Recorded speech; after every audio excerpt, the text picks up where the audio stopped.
నిన్ను గాయపరిచిన వారు అందరూ కూడా సిగ్గుపడి వారు నీ ఎదుట తల వంచి నిలిచేటువంటి ఒక రోజు ఉంటుంది. నా జీవితంలో ఈ అనుభవాలు నేను ఎరుగుతున్నా. ఏమీ కృంగిపోవద్దు.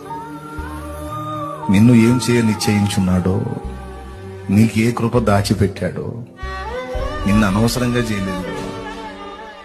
నిన్ను ప్రేమించే బంగారు తండ్రి నీ కోసం ఎంత సిద్ధపరిచాడో, ఎంత బంగారు భవిష్యత్తు నీ కోసం దాచిపెట్టాడో, ఏమి ఇవ్వబోతున్నాడో, నిన్నేం చేయబోతున్నాడో, నీ కన్నీరు ఎలా తొడవబోతున్నాడో, నీకేం మెట్టి ఇవ్వబోతున్నాడో, ఆ ఇచ్చిన నాడు నువ్వు అక్కడికి చేరి నీ గతాన్ని దలుచుకుని ఆనందంతో ఏడుస్తావు.